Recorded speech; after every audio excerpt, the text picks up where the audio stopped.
Every time you drop it down low, you make my head hollow.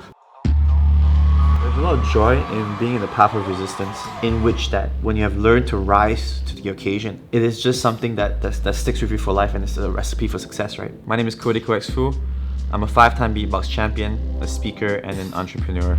Every time you drop it down low, you make my head hot. What's up?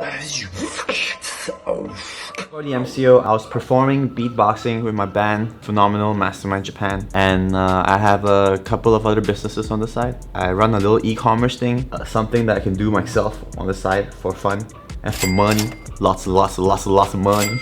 I also at one point started a pork burger shop. I set it up in Kuchai Lama, a super small stall just to test proof the concept, because I had no idea if it would work. It was something that my friend introduced me. Shout out to Sean. It was fun. It was great. I opened in January. I had to shut down in March because of COVID. Reopened back in the middle of June maybe. Closed it back down in September or October. When the moment the cases reached 800 a day, that was it. I was like, oh my god, this is ridiculous. So I'm shutting down temporarily. Maybe I'll open it back in February, but yeah, I did that simply because I could. I enjoy eating my own burgers. Why can't I eat that for free? So I did. I made it free for me.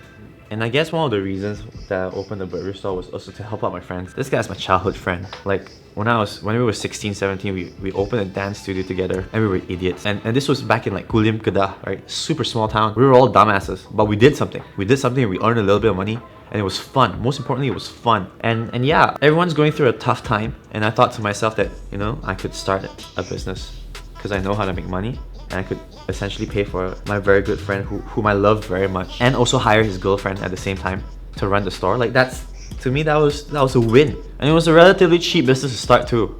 It was like 7,000 ringgit. That's ridiculous. That's why I started it. It was just a test proof of concept. And it worked, you know, made a little bit of money. It's just that the crisis. The MCO taught me that if we do not pivot, if we do not adapt, we certainly will be left behind. And yeah, it also taught me how to learn to be still, to not move, to just wait, to not rush things.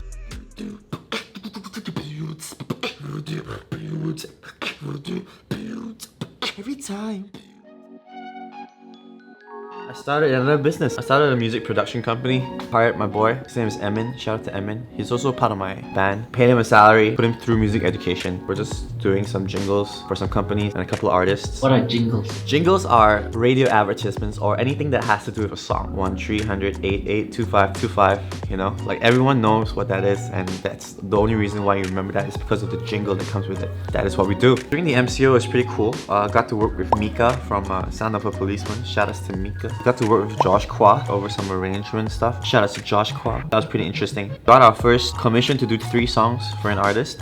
So that's pretty exciting. Doing quite well during the MCO. Pays the bills. Honestly, the only reason why I want to make money is so I can make more music. That is the only reason, like considering the fact that the first song that I released on Spotify hit 500k streams with 0 marketing, and I think it's a very good step forward and validation to really hold my craft first. I would say just strive to be more uncomfortable, right? Don't wait for inspiration. Just do it and inspiration will come.